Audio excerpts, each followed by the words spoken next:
व्याख्यामुद्रां करसरसिजैः पुस्तकं शङ्खचक्रे बिभ्रद्भिन्नस्फटिकरुचिरे पुण्डरीके निषण्णः अम्लानश्रीरमृतविशदैरंशभिप्लावयन् मामाविर्भूयादनगमहिमा मानसे वागधीशः नमस्ते प्राणेश प्राणतविभवायावनिमगाः नमः स्वामिन् रामप्रियतमनवन् गुरुगुण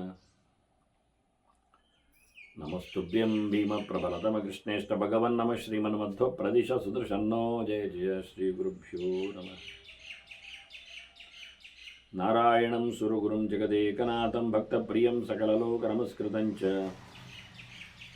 त्रैगुण्यवर्जितमजं विभुमाद्यमीशं वन्दे भवग्नम् अमरासुरसिद्धवन्द्यं नारायणं नमस्कृत्य नरं चैव नरोत्तमं देवीं सरस्वतीं व्यासं ततो जयमुदीरये ವೇದವ್ಯಾಸುರ ಮಹಾಭಾರತದ ಚಿಂತಕರಿಗೆ ವಂದನೆಗಳು. ಅನುಶಾಸನ ಪರ್ವದ 16ನೆಯ ಪ್ರವಚನ. ಬ್ರಹ್ಮದೇವರ ಮಾತುಗಳಿವು. ವಸಿಷ್ಠ ಋಷಿಗಳಿಗೆ ಹೇಳಿದ ಚಿಂತನೆಗಳು. ಆ ಲೆಕ್ಕದಲ್ಲಿ ಬ್ರಹ್ಮಸ್ಮೃತಿ, ಪ್ರಜಾಪತಿ ಸ್ಮೃತಿ. ವಾಸ್ತವವಾಗಿ ನೋಡಿಕೊಂಡ್ರೆ ವಿರಿಂಚಿ ಸ್ಮೃತಿ, ವಿರಿಂಚಿ ಗೀತೆ. ಪುರುಷ ಪ್ರಯತ್ನದ ಹಿನ್ನೆಲೆಯಲ್ಲಿ ದೈವಾನುಗ್ರಹದ ಬಿತ್ತರದಲ್ಲಿ ಈ ಚಿಂತನೆ ಸಾಗಿದೆ. ಇದು ಧರ್ಮರಾಜನ ಪ್ರಶ್ನೆಯಾಗಿತ್ತು. ಭೀಷ್ಮರ ಅದು ಉತ್ತರವಾಗಿ ಮೂಡಿತ್ತು. ವಾಸ್ತವವಾಗಿ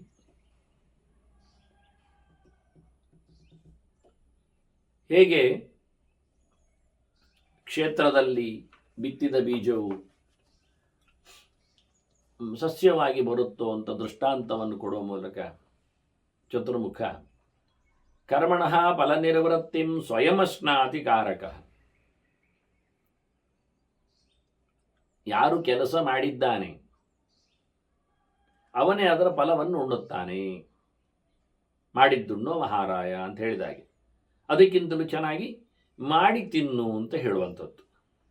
ಕುರು ಭುಂಕ್ಷ್ವ.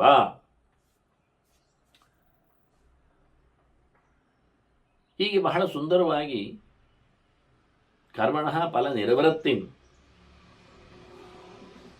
ಸ್ವಯಂ ಅಶ್ನಾತಿ ಕಾರಕಃ ಪ್ರತ್ಯಕ್ಷಂ ದೃಶ್ಯತೆ ಲೋಕೆ. ಇದು ಎಲ್ಲರಿಗೂ ಕಾಣುವ ಸಂಗತಿ.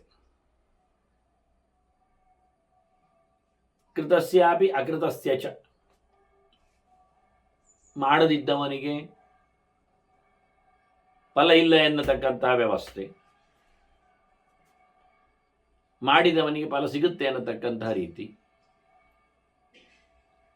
ಅದರಲ್ಲಿ ಒಳ್ಳೆಯದು ಮಾಡಿದವನಿಗೆ ಒಳ್ಳೆಯ ಫಲದ ಚಿಂತನೆ, ಒಳ್ಳೆಯದು ಮಾಡದೇ ಇದ್ದವನಿಗೆ ಒಳ್ಳೆಯ ಫಲ ಇಲ್ಲದ ಬಗೆ. ಕೃತಾಕೃತ ಅಂದರೆ ಮಾಡಿದಂತೆ ಮಾಡಿದರು ಫಲವು ಬಂದಂತೆ ಬರ್ತದೆ, ಹೀಗೆಲ್ಲ. ಆದ್ದರಿಂದ ಒಳ್ಳೆಯದಕ್ಕೆ ಒಳ್ಳೆಯದೇ ಫಲ ಎನ್ನುವಂಥದ್ದನ್ನು ವಿಧಾಯಕವಾಗಿ ಹೇಳ್ತಾನೆ. ಶುಭೇನ ಕರ್ಮಣ ಸೌಖ್ಯಂ ದುಃಖಂ ಪಾಪೇನ ಕರ್ಮಣ.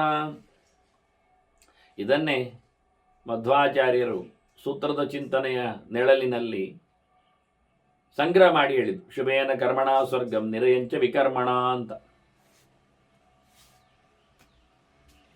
ಇಲ್ಲಿ ಮತ್ತಲ್ಲಿ ಅಂತ. ಇಲ್ಲಿ ಒಳ್ಳೆಯದು ಮಾಡಿದಾಗ ಅಲ್ಲಿ ಸ್ವರ್ಗದ ಸುಖ ಸಿಗ್ತದೆ, ಇಲ್ಲಿ ಕೆಟ್ಟದು ಮಾಡಿದಾಗ ಅಲ್ಲಿ ನರಕದ ದುಃಖ ಸಿಗ್ತದೆ ಅಂತ. ಇದು ಇಲ್ಲಿ ಮತ್ತು ಅಲ್ಲಿನ ಸಂಪರ್ಕದಲ್ಲಿ ಆಚಾರ್ಯ ಮಧ್ವರ ಮಾತು ಬಂದದ್ದು.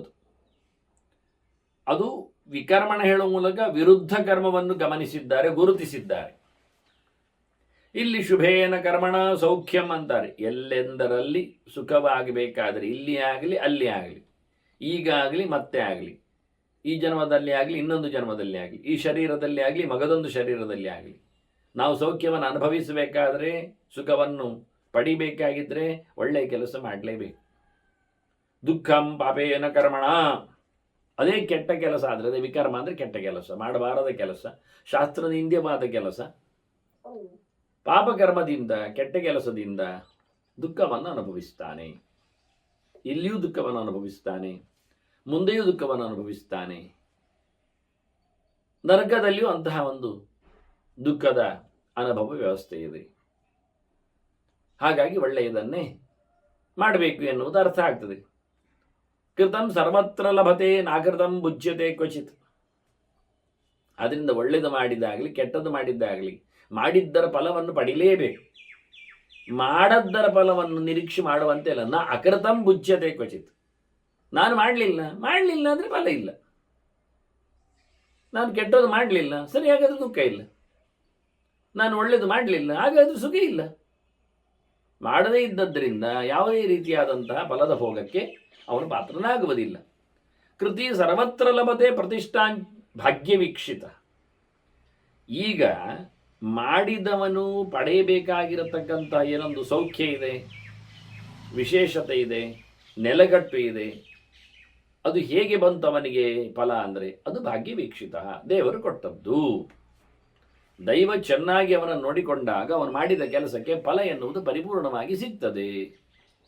ದೈವವನ್ನೊಮ್ಮೆ ಅದು ಕಣ್ಣರಳಿಸಲಿಲ್ಲ ಅಂದರೆ ವೀಕ್ಷಿತ ಅಂದಿದ್ದಾನೆ.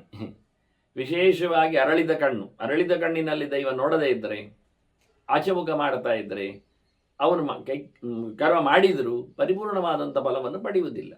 ಹಾಗಾದರೆ ನೀವು ಹೇಳಿದ್ದೀಗ ತಪ್ಪಾಯ್ತಲ್ಲ. ಮಾಡಿದ್ದಕ್ಕೆ ಫಲ ಉಂಟು, ಮಾಡಿದ್ದಕ್ಕೆ ಫಲ ಉಂಟು, ಫಲ ಉಂಟು ಒಂದಿಷ್ಟೇ ಹೇಳಿದ್ದು, ಯಾವಾಗ ಅಂತ ಹೇಳಲಿಲ್ಲ.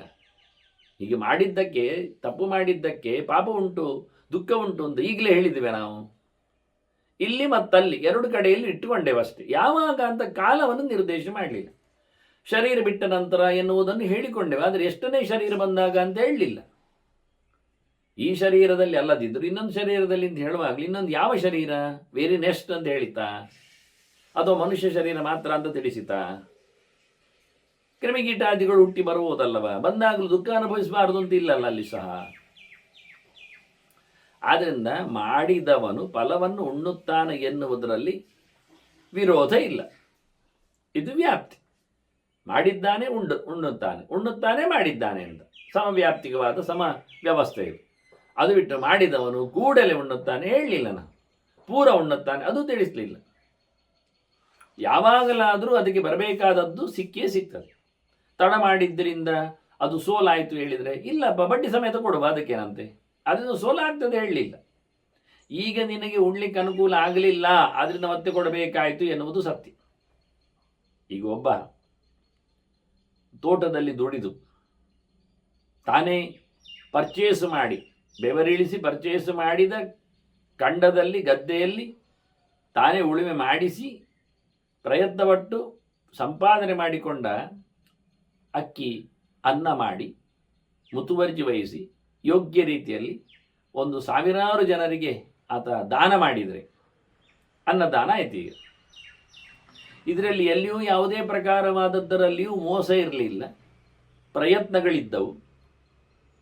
ಉಣಬಡಿಸಿದ ಕತೆ ನೋಡಿಕೊಂಡಾಗ ಇಂಥದ್ದು ಒಮ್ಮೆ ಮಾತ್ರ ಅಲ್ಲ, ಇಂಥದ್ದವ ಒಂದು ಸರ್ತಿ ಗದ್ದೆಯಲ್ಲಿ ಪೈರು ಬೆಳೆದು ನಿಂತಾಗ ಅದನ್ನು ಪಡೆದು ನಿಂತರೆ ಅದನ್ನು ಸುಮಾರಾಗಿ ಅವನು ಒಂದು ತಿಂಗಳವರೆಗೆ ಅದನ್ನು ವಿನಿಯೋಗ ಮಾಡುತ್ತಾನೆ ಅನ್ನದಾನದಲ್ಲಿ. ಫ್ರೆಶ್ ಆಗಿರ್ತದೆ, ಹಾಳಾಗಿರುವುದಿಲ್ಲ ಅಂತ. ಫ್ರೆಶ್ ಅಂದರೆ ಕಳೆದ ವರ್ಷದ ಈ ವರ್ಷಕ್ಕೆ ಅಂತ. ಮತ್ತು ಇನ್ನೊಮ್ಮೆ ಕಟಾವು ಮಾಡಿದಾಗ ಮಗದೊಮ್ಮೆ, ಹೀಗೆ ವರ್ಷಕ್ಕೆ 1, 2, 3 ಸರ್ತಿ. ಹೀಗಾಗಿ ವರ್ಷದಲ್ಲಿ ಒಂದು 100 ದಿನಗಳ ಕಾಲ ಸುಮಾರಾಗಿ 4-6 ಸಾವಿರದವರೆಗೆ ಒಂದೊಂದು ಸರಿಯಲ್ಲಿ ಹಾಗೊಂದು 15,000 ಜನರಿಗೆ ಊಟ ಹಾಕಿದಾಗ ಆಗ್ತದೆ. ಅವನು 15,000 ಜನರು ಊಟ ಮಾಡಿದ್ದಾರೆ.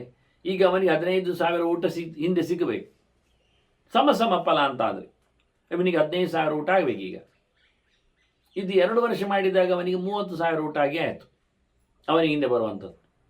ಅವನು ಬದುಕುವುದೇ 30-36,000 ದಿನಗಳು ಅಷ್ಟೇ, 100 ವರ್ಷ ಅಂದರೆ. ಈಗ ಅವನು 2 ವರ್ಷ ಮಾಡಿದ ಅನ್ನದಾನದಲ್ಲಿ ಅವನಿಗೆ 30,000 ದಿನದ ಊಟದ ಫಲ ಬಂದಾಗಿದೆ. ಮತ್ತು ವರ್ಷಗಟ್ಟಲೆ ಅವ ತಾನು ಬದುಕಿದಾಗ 40 ವರ್ಷದ ನಂತರದಲ್ಲಿ ದುಡಿದಾಗ ಒಂದು 30 ವರ್ಷದಲ್ಲಿ ದುಡಿದಿದ್ದಾನೆ, ಅದಕ್ಕೆ ಇನ್ವೆಸ್ಟ್ ಮಾಡಿದ್ದಾನೆ. 40ರಿಂದ ಧರ್ಮವನ್ನು ಮಾಡಲಿಕ್ಕೆ ಶುರು ಮಾಡಿದ್ದಾನೆ. ಸುಮಾರು ಒಂದು 60 ವರ್ಷದವರೆಗೆ 65 ವರ್ಷದವರೆಗೆ 25 ವರ್ಷ ತೋಟದಲ್ಲಿ ದುಡಿದದ್ದನ್ನು, ಗದ್ದೆಯಲ್ಲಿ ಸಿಕ್ಕಿದ್ದನ್ನು ಇದೇ ರೀತಿಯಾಗಿ ತನಗೆ ಉಳಿದ ಸಂಗತಿಗಳ ನೆಲೆಯಲ್ಲಿ ಅನ್ನದಾನ ಮಾಡಿ ಊಟ ಹಾಕಿದ್ದಾನೆ. 2 ವರ್ಷ ಮಾಡಿದ್ದಕ್ಕೆ 50,000 30,000 ದಿನದ ಊಟದ ಲೆಕ್ಕಾಚಾರ ಅದರಿ. 10 ವರ್ಷಕ್ಕಾಗುವಾಗ 1 ವರ್ಷಕ್ಕೆ 15 ಆದರೆ 10 ವರ್ಷಕ್ಕೆ 1.5 ಲಕ್ಷ ಆಯಿತು, 20 ವರ್ಷಕ್ಕೆ 3 ಲಕ್ಷ ಆಯಿತು, 25 ವರ್ಷಕ್ಕೆ 4.5 ಲಕ್ಷ, ಸುಮಾರು ಒಂದು 5 ಲಕ್ಷ ಆಗದೆ ಮೊದಲು ಹೇಳಿದ್ದು ನಾನು. ಸುಮಾರು ಒಂದು 5 ಲಕ್ಷದ ಊಟ ಇವನಿಗೆ ಬಾಕಿ ಆಯಿತು ಅವರು ಕೊಡಲಿಕ್ಕೆ. ಅವರು ಕೊಡುವುದು ಬೇಡ ಅಂತ ಮಾಡಿದ್ದಕ್ಕೆ ದೈವ ಕೊಡಬೇಕಾದ 5 ಲಕ್ಷ ಊಟ ಆಗಬೇಕು ಇವನಿಗೆ. ಈ ಜನ್ಮದಲ್ಲಿ ಆಗುವುದಿಲ್ಲ. ಮುಂದಿನ ಜನ್ಮದಲ್ಲಿ ಕ್ರಿಮಿಕೀಟ ಆಗಿ ಹುಟ್ಟಿದರೆ ಅವನು 5 ಲಕ್ಷ ಊಟ ಮಾಡಲಿಕ್ಕೆ ಆಗುವುದಿಲ್ಲ ಅವನಿಗೆ. ಹಾಗೆ ಯಾವತ್ತೆಲ್ಲ ಹೋಯಿತು, ಎಷ್ಟು ಸಮಯ ಹೋಯಿತು ಅವನು. ಇದು ಊಟದ ಲೆಕ್ಕಾಚಾರ, ಅನ್ನದಾನದ ಕತೆ, ಹೀಗೆ ಗೋದಾನದ ಕತೆ, ಇದೆಲ್ಲ ಮುಂದುವರಿಯುವ ರೀತಿಯನ್ನು ಹೇಳಿದ ಕಥೆಯವರು. ಒಂದು ದನ ಕೊಟ್ಟ ಬಳಿಕ ಅದು ಮರಿ ಹಾಕ್ತದೆ. ಒಂದು ದನ ಬದುಕಿದಾಗ ಒಂದು 10-20 ಕರುವನ್ನು ಹಾಕಿದರೆ ಆ 10-20 ಕರುಗಳನ್ನು ನಾವು ದಾನ ಮಾಡಿದರೆ ಅದು 10-20 ಕರುಗಳನ್ನು ಹಾಕಿದರೆ ಒಂದು ದಾನದಿಂದ ಎಷ್ಟು ಆಯಿತು. ಯಜ್ಞಯಾಗಗಳು, ಹೋಮ ಹವನಗಳು, ಅನ್ನ ಆರಾಧನೆಗಳು, ಹಾಲು ಮೊಸರು ತುಪ್ಪಗಳು ಎಲ್ಲ, ಅದರೊಟ್ಟಿಗೆ ನನ್ನ ಸಗಣಿಯ ಕೆಲಸಗಳು, ಗೋಮೂತ್ರದ ವ್ಯವಸ್ಥೆ, ಪಂಚಗವೇದ ಕಥೆಗಳು, ಪಂಚಾಮೃತದ ಇವೆಲ್ಲ ಲೆಕ್ಕ ಹಾಕಿದರೆ ಮುಗಿಯುವುದಿಲ್ಲ ಒಂದು ಗೋವಿನ ಕತೆ. ಇದನ್ನಿಟ್ಟುಕೊಂಡು ಭಾಗ್ಯವೀಕ್ಷಿತ ಅಂತ ಅದಕ್ಕೆ ಹೇಳಿದ್ದು. ಭಗವಂತ ಬೆಳಗಿದಾಗ ಮಾಡಿದವನ ಜನ್ಮ ಸಾರ್ಥಕ ಆಗ್ತದೆ. ಅದಕ್ಕೆ ಆದ್ರಿಂದ ಏನಾಯ್ತು, ಈಗ ಯದೇವ ವಿದ್ಯೆಯಾ ಕರೋತಿ ಶ್ರದ್ಧೆಯ ಉಪನಿಷದ ಅಂತ ಶಬ್ದ ಬಂದದ್ದು. ಮಾಡಿದ್ದನ್ನು ತಿಳಿದು ಮಾಡಲಿಕ್ಕೆ ನೋಡು, ಅದು ಪವರ್ಫುಲ್ ಆಗ್ತದೆ. ಅದನ್ನು ಒಳ್ಳೆ ಭಗವಂತನ ಮೇಲಿನ ಭರವಸೆಯಿಂದ ಆತನಿಗೆ ಸಮರ್ಪಿಸುವ ಮೂಲಕ ಅದನ್ನು ನಡೆಸಿಕೊಡು. ಇನ್ನಷ್ಟು ಅದು ಬೆಳೀತದೆ, ಬೆಳಗುತ್ತದೆ. ಅದನ್ನು ಹೈ ಪಿಚ್ಚಲ್ಲಿ ಭಗವಂತನ ವಿಶೇಷವಾದಂತಹ ಹಿನ್ನೆಲೆಯಲ್ಲಿ ಬೇಕಾಗಿರತಕ್ಕಂಥ ವೇದ ಮಂತ್ರದ ಸಂಯೋಜನೆಯಲ್ಲಿ ಶಾಸ್ತ್ರೀಯವಾಗಿ ಅದನ್ನು ನಡೆಸಿಕೊಡುವಾಗ ಅದರ ಫಲವನ್ನು ಯಾರು ಹೇಳುವುದು, ಹೇಗೆ ಹೇಳುವುದು? ಇದನ್ನೇ ಅವರು ಹೇಳಿದ್ದು ಕೃತಿ ಸರ್ವತ್ರ ಲಭತೆ ಪ್ರತಿಷ್ಠಾಂ. ಇದು ಪರ್ಮನೆಂಟ್ ಆಗಿ ಅವನ ಫಲದ ನೆಲೆಗಟ್ಟು. ಭಾಗ್ಯವೀಕ್ಷಿತ, ದೇವರು ಕಣ್ಣುಬಿಟ್ಟರೆ ಅಂದರೆ ಅವನು ದೇವರಿಗೆ ಸಮರ್ಪಿಸಿದಾಗ ದೇವರು ಕಣ್ಣುಬಿಡುತ್ತಾನೆ, ದೇವರನ್ನು ಪರಿಕಿಸ್ತಾನೆ. ದೇವರ ಎಚ್ಚರದಲ್ಲಿ ಮಾಡಲಿಕ್ಕೆ ಹೋದಾಗ ಅವನು ದೇವರ ಹತ್ತಿರದಲ್ಲಿ ಇರ್ತಾನೆ. ನಿರಂತರವಾಗಿ ದೇವರ ನೆನಪಿನಲ್ಲಿ ಮಾಡ್ತಾ ಬಂದರೆ ಅವನು ಮತ್ತೆ ಭಗವಂತನ ಹತ್ತಿರದಲ್ಲಿ ಬರ್ತಾನೆ. ಹೀಗೆ ಮುಂದುವರಿತದೆ. ಅಕೃತಿ ಲಭತೆ ಭ್ರಷ್ಟ ಕ್ಷತೆ ಕ್ಷಾರಾವಸೇಚನ. ಮಾಡದೇ ಇದ್ದವನು ಕರ್ಮಭ್ರಷ್ಟನು ಅಂತ ಅರ್ಥ. ಹೇಳಿದ್ರು ಮಾಡಲಿಲ್ಲ ಅಂತ ಅರ್ಥ. ಮತ್ತೇನು ವಿಧಿ ಇದೆ, ಮಾಡಲಿಲ್ಲ, ಹಾಳಾದವ. ಮಾಡದೇ ಇರುವುದರಿಂದ ಹಾಳಾಗ್ತಾನೆ ಬೇರೆಯವನು. ಅದ್ರದ್ದೇನು ಪಡಿತಾನವನು? ಪಡಿತಾನೆ ಅಂತ ಪೆಟ್ಟು ಪಡಿತಾನೆ ಅಂತಾನೆ ದೇವರು. ಯಾವ ನಮನಿ? ಗಾಯ ಮಾತ್ರ ಅಲ್ಲ, ಗಾಯದ ಮೇಲೆ ಬರೆಯನ್ನು ಪಡಿತಾನೆ ಅಂದರು. ಇದು ಹಾಗೆ ಹೇಗೆ ಒಳ್ಳೆಯದು ಮಾಡಿದ್ದಕ್ಕೆ ನೀವು ಬಡ್ಡಿ, ಬೋನಸ್ಸು, ಡಿವಿಡೆಂಡು, ವೃದ್ಧಿ ಎಲ್ಲ ಕೇಳ್ತೀರೋ, ಹಾಗೆ ತಪ್ಪು ಮಾಡಿದ್ದಕ್ಕೆ ಯಾಕೆ ಕೇಳುವುದಿಲ್ಲ? ಮಾಡಬಾರದು ಅಂತ ಹೇಳಿದ್ದನ್ನು ಮಾಡಲಿಕ್ಕೆ ಹೋಗಿ ಧರ್ಮದಿಂದನೇ ಭ್ರಷ್ಟನಾಗಿ ಅವ ಇಂಥವನಿಗೆ ದುಃಖ ಕೊಡಬೇಕು ಅಂದಾಗ ಹೇಗೆ, ಎಲ್ಲಿ ಅಂತ ಕೇಳುವುದು ಹೇಗೆ? ಅದಕ್ಕೆ ಹೇಳ್ತಾರೆ ಕ್ಷತ ಮತ್ತು ಕ್ಷಾರಾವಸೇಚನ. ಕ್ಷತ ಅಂದರೆ ಗಾಯ ಆಗ್ತದೆ, ಗಾಯದೇ ಅದೇ ನೋವೇ ಇರ್ತದೆ, ವಿಕಾರ ಆಗಿರ್ತದೆ. ಆಗ ಗಾಯದಿಂದಾಗಿ ಸಂಕಟ ನಿರಂತರ ಬರ್ತಾ ಇರ್ತದೆ. ಅದರ ಮೇಲೆ ಉಪ್ಪು ಹಾಕಿದಾಗೆ ಕ್ಷಾರ, ಅದರ ಮೇಲೆ ಮೆಣಸಿನ ಹುಡಿ ಹಾಕಿದಾಗೆ ಇನ್ನತ್ತು ಅದು ಉರಿಯನ್ನುಂಟು ಮಾಡ್ತದೆ. ಹಾಗೆ ಅದನ್ನು ಬಡಿತಾನೋ ಕ್ಷಾರಾವಸೇಚನ ಲಭತೆ ಕ್ಷತೆ.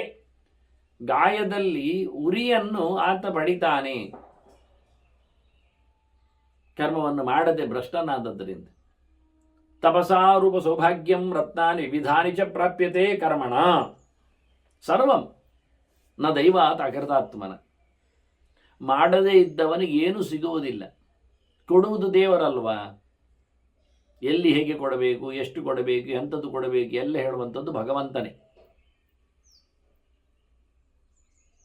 ಹಾಗಾಗಿ ದೈವದಿಂದ ನಮಗೆ ಲಭ್ಯವಾಗಬೇಕಾದ ಸೊತ್ತುಗಳು, ನಾವು ಮಾಡಿದ ಕರ್ಮಗಳು ಅವನಿಗೆ ತೃಪ್ತಿಯನ್ನು ಕೊಡಬೇಕು, ಪ್ರೀತಿಯನ್ನುಂಟು ಮಾಡಬೇಕು. ಹೇಗೆ ಕೇಳಿದರೆ ಅದು ಅವನ ಮಾತಿಗೆ ಪ್ರಕಾರ ಮಾಡಿಕೊಂಡಾಗ ವಿದ್ಯುಕ್ತ ಅಂತ ಹೇಳೋದು ಅದಕ್ಕೆ. ಶ್ರುತಿ ಸ್ಮೃತಿ ಹರೇ ರಾಜ್ಞೆ ಅಂತ ಅದು ಅವನದ್ದು ಆರ್ಡರ್. ಆ ನೆಲೆಯಲ್ಲಿ ಮಾಡಿಕೊಂಡಾಗ ಮುಖ್ಯವಾದ ಕರ್ಮತಂತ್ರದಲ್ಲಿ ಆತ ತೊಡಗಿಕೊಂಡಾಗ ಎಲ್ಲವನ್ನು ಪಡಿತಾನೆ. ಒಳ್ಳೆ ಪ್ರಕಾರದ ದೇಹ, ಮೈಕಟ್ಟು, ಬಣ್ಣ, ರೂಪ, ಅದರೊಟ್ಟಿಗೆ ಭಾಗ್ಯ, ಸಂಪತ್ತು, ಒಳ್ಳೆಯತನ, ಸಂಪತ್ತಿನಲ್ಲಿಯೂ ರತ್ನಗಳು, ಚಿನ್ನಗಳು, ದವಸ ಧಾನ್ಯಗಳು, ಇವೆಲ್ಲ ಶುದ್ಧವಾದ ತಪಸ್ಸಿನ ಕರ್ಮದಿಂದ. ತಪಸ್ಸಾ ಕರ್ಮಣ ಪ್ರಾಪ್ಯತೆ ರೂಪ ಸೌಭಾಗ್ಯಂ ರತ್ನಾನಿ ವಿವಿಧಾನಿ ಚ. ಒಳ್ಳೆ ಪ್ರಕಾರದ ತಪಸ್ಸು, ಶಾರೀರಿಕವಾದ, ವಾಚಿಕವಾದ, ಮಾನಸಿಕವಾದ, ತ್ರಿವಿಧವಾದಂತಹ ತಪಸ್ಸು, ಭಗವಂತನ ಎಚ್ಚರ, ಚಿಂತನೆ, ಅಧ್ಯಯನ, ಜ್ಞಾನ ಇವೆಲ್ಲ ಸೇರಿಕೊಂಡಾಗ ಅದಕ್ಕನುಗುಣವಾಗಿ ದೈವದಿಂದ ಅವನಿಗೆ ಅದು ಲಭ್ಯವಾಗ್ತದೆ. ದೈವಾತ್ ಸರ್ವಂ ಪ್ರಾಪ್ಯತೆ, ಅಕೃತಾತ್ಮನ ದೈವಾತ್ ನ ಪ್ರಾಪ್ಯತೆ ಸರ್ವಮಪಿ. ಎಂಥದು ಕೆಲಸ ಮಾಡದವನಿಗೆ, ಮೈ ಬಗ್ಗದವನಿಗೆ, ಮನಸ್ಸು ಕೊಡದವನಿಗೆ, ಆತ್ಮಶಬ್ದಕ್ಕೆ ಅಷ್ಟೂ ಅರ್ಥ ಉಂಟಲ್ಲ, ದೇವರು ಏನನ್ನೂ ಕೊಡುವುದಿಲ್ಲ. ಹಾಗಾದರೆ ದೈವ ಉಂಟು ಯಾವಾಗ? ಪ್ರಯತ್ನ ಪಟ್ಟವನಿಗೆ ಕೊಡಲಿಕ್ಕೆ ದೈವ ಉಂಟು. ಪ್ರಯತ್ನ ಪಡದೇ ಇದ್ದರೆ ದೈವ ಕೊಡುವುದಿಲ್ಲ ಎನ್ನುವುದು ಅರ್ಥ ಆಯಿತು. ದೈವ ಇದೆ, ಕೊಡುವುದಿಲ್ಲ. ಯಾಕೆ ಕೊಡ್ತದೆ? ಅದರ ಬಗ್ಗೆ ವಿಶ್ಲೇಷಣೆ ಮಾಡ್ತಾರೆ ಚತುರ್ಮುಖ. ಹಾಗೆಯೇ ಇದು ಇಲ್ಲಿ ಆಯಿತು ಸಿಗತಕ್ಕಂಥ ಸಂಗತಿಗಳೆಲ್ಲ.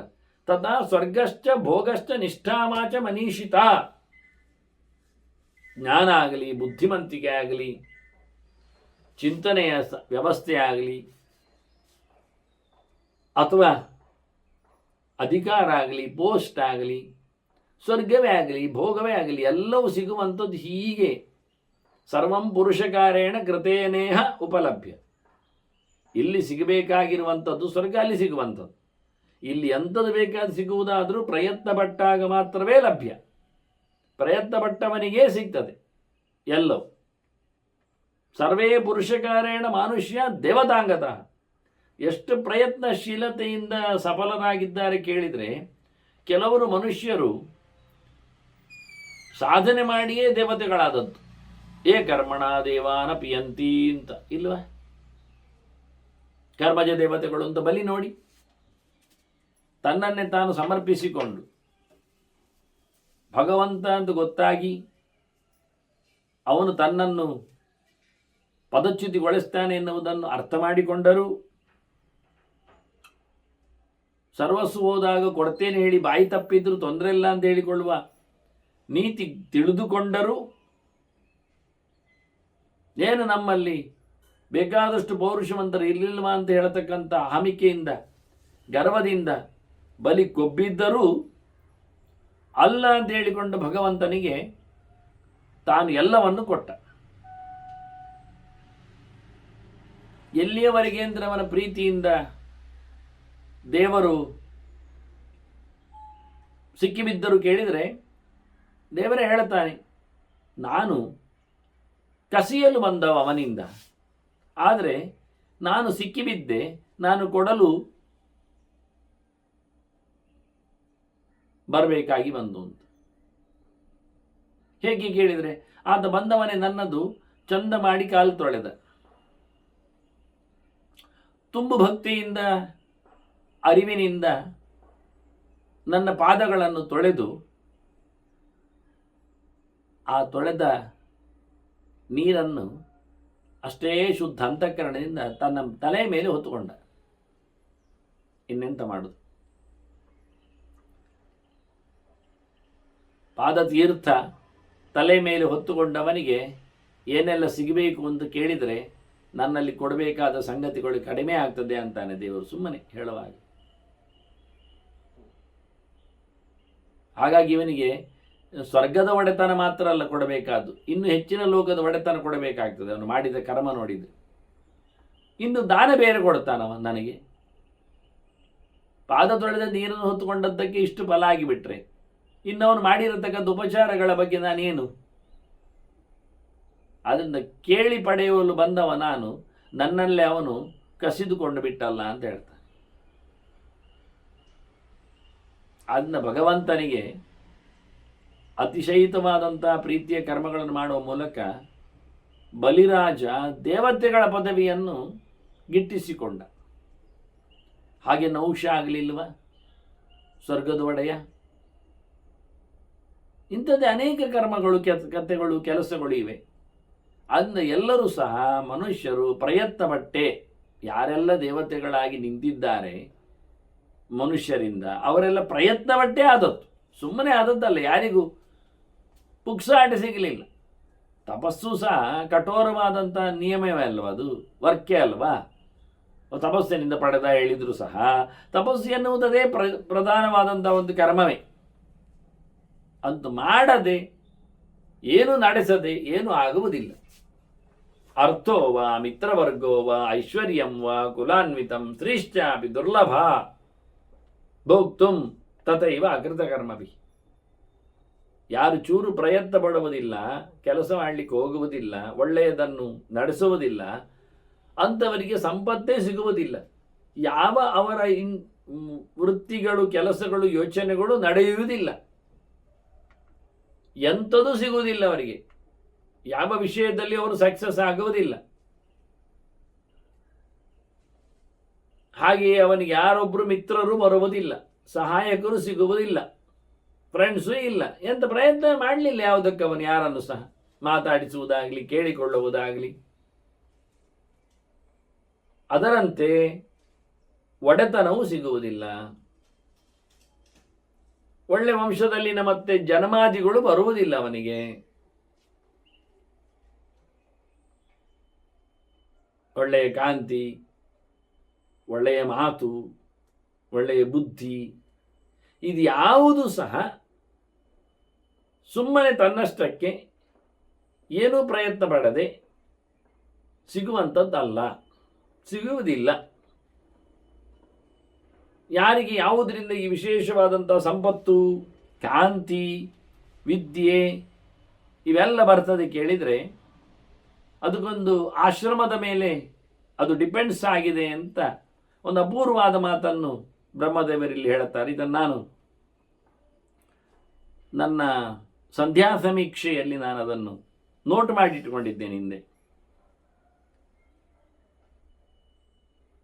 ಶೌಚೇನ ಲಭತೆ ವಿಪ್ರಃ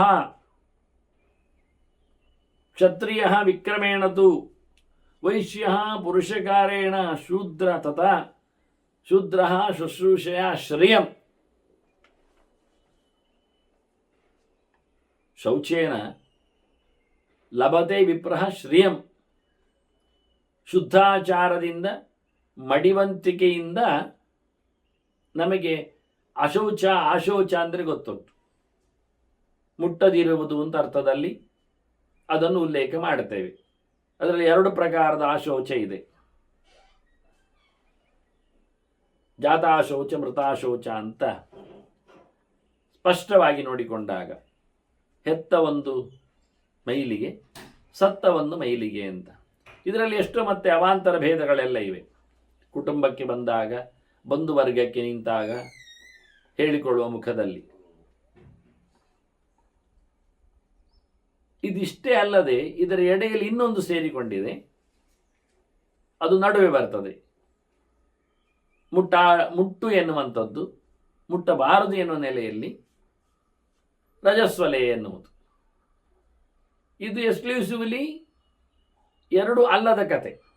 ಆದರೆ ಇದರಲ್ಲಿ ಒಂದು ಹೌದಾಗಿದೆ ಅಂತ ಉಂಟು. ಎಂಥದ್ದು ಒಂದು ಹೌದಾಗಿದೆ? ಇದು ಹೆರುವ ವಿಷಯದಲ್ಲಿ ಹತ್ತಿರ ಹೋಗಿದೆ ಅಂತ.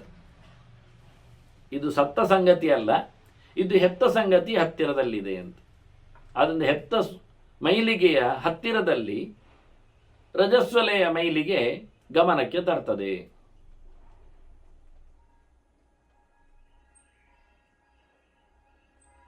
ಅದರ ನಡುವೆಯಲ್ಲಿ ಸಿಗ್ತದೆ.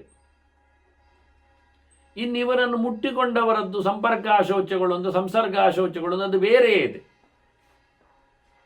ಅದು ಇನ್ನಷ್ಟು ಬ್ರಾಡ್ ಆಗಿದೆ. ಆಶೋಚ ಇದ್ದವರನ್ನು ಮುಟ್ಟಿದವನ ಆಶೋಚ, ಅವನನ್ನು ಮುಟ್ಟಿದವನಿಗೆ ಇನ್ನೊಬ್ಬ ಆಶೋಚ. ಇದು ಪರಂಪರೆ. ಸ್ವಯಂ ತಾನೇನು ಮೈಲಿಗೆವನಲ್ಲ, ಮೈಲಿಗೆ ಮನೆಯವನಲ್ಲ. ಅವನ ಮನೆಯಲ್ಲಿ ಯಾರು ಸತ್ತಿಲ್ಲ, ಹೆತ್ತಿಲ್ಲ. ಆದರೆ ಸತ್ತ ಹೆತ್ತ ಮನೆಯವರನ್ನು ಮುಟ್ಟಿಕೊಂಡಿದ್ದಾನೆ, ಅಲ್ಲಿ ಊಟಕ್ಕೆ ನಿಂತಿದ್ದಾನೆ, PG ಅನ್ನುವ. ಮತ್ತೆ ಇದೆಲ್ಲ ಸಿಕ್ಕಿ ಬೀಳುವ ಕಥೆಗಳು. ಆದ್ದರಿಂದ ಪ್ರಧಾನವಾಗಿ ಇದನ್ನು ಕಾಪಾಡಿಕೊಳ್ಳಬೇಕು ಅಂತಾರೆ. ಮಡಿವಂತಿಕೆಯನ್ನು ಕಾಪಾಡಿಕೊಳ್ಳಿ, ಆಶೋಚವನ್ನು ಸಂಪರ್ಕಿಸಿಕೊಳ್ಳಬೇಡಿ. ಸ್ವಯಂ ತನಗೆ ಹೆತ್ತ ಸತ್ತ ತಪ್ಪು ಮೈಲಿಗೆ ಬರುವುದೊಂದು ವಿಷಯ. ಅಂಥವರನ್ನು ಮುಟ್ಟಿಕೊಳ್ಳುವುದು, ಅವರ ಸಂಪರ್ಕದಲ್ಲಿರುವುದು, ಅವರ ಒಡನಾಟ ಮಾಡುವುದು, ಅವರ ಊಟ ನೀರು ಪಡೆಯುವುದು, ಇದು ಅತ್ಯಂತ ಹೇಯವಾದಂತಹ ಒಂದು ಸಂಗತಿ ಆಗ್ತದೆ. ಇದು ಅತ್ಯಂತ ವ್ಯಾಪಕವಾದ ಸಂಗತಿ. ಮತ್ತೆ ಯಾರಿಗೋ ಒಬ್ಬನಿಗೆ ಆ ಶೌಚ ಇದೆ, ಹೆತ್ತದ್ದಾಗಲಿ ಸತ್ತದ್ದಾಗಲಿ. ಅವನು ಒಂದೊಮ್ಮೆ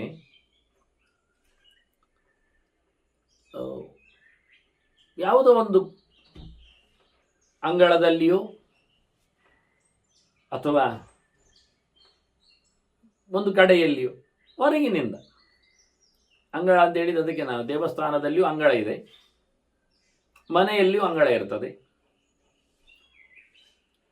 ಮತ್ತು ಎಲ್ಲ ಕಡೆಯಲ್ಲಿಯೂ ಸಹ ಸಾಮಾನ್ಯವಾಗಿ ಕಾಂಪ್ಲೆಕ್ಸ್ಗಳಲ್ಲಿಯೂ ಕಾರಿಡಾರ್ ಅಂಗಳಗಳು ಇರ್ತಾವೆ ಹೊರಗೆ, ಪಾರ್ಕಿಂಗ್ ಇದ್ದಾಗೆ. ಪಾರ್ಕಿನಲ್ಲಿ, ಜನರಲ್ ಪಾರ್ಕಿನಲ್ಲಿ, ಉದ್ಯಾನದಲ್ಲಿ ಅಲ್ಲೆಲ್ಲ ನಳ್ಳಿ ಇರ್ತದೆ, ನೀರಿರ್ತದೆ. ಗಮನಿಸಿ ನೀವು. ಅದನ್ನು ಅವ ಹೆತ್ತ ಆಶೋಚ ಇರುವವ ಬಳಸಿದ. ನೀರು ಕುಡಿಲಿಕ್ಕೋ, ಮೋರೆ ತೊಳಿಲಿಕ್ಕೋ, ಇನ್ಯಾವುದಕ್ಕೂ ಸತ್ತ ಆಶೋಚದವನು ಅದನ್ನು ಬಳಸಿದ. ಹಾಗಾದರೆ ಅದು ನಳ್ಳಿಯಾಗಿರಲಿ, ಆ ನೀರಿನ ಕಥೆ ಏನಾಯಿತು? ಅದರಲ್ಲಿರ್ತಕ್ಕಂಥ ಸಂಪರ್ಕಕ್ಕೊಳಗಾದ ನೀರು ಅದು ಫ್ಲೋ ಅಲ್ವ, ಬರ್ತಾ ಇರ್ತದೆ, ಅದರ ನೀರಿರ್ತದೆ, ಸ್ಟಾಕ್ ಇರ್ತದೆ ನೀರು. ಅದೇನಾಯಿತು ಕೇಳಿದರೆ, ಈಗ ಆ ನೀರು ಅವನು ಯೂಸ್ ಮಾಡಿದ ನೀರದು.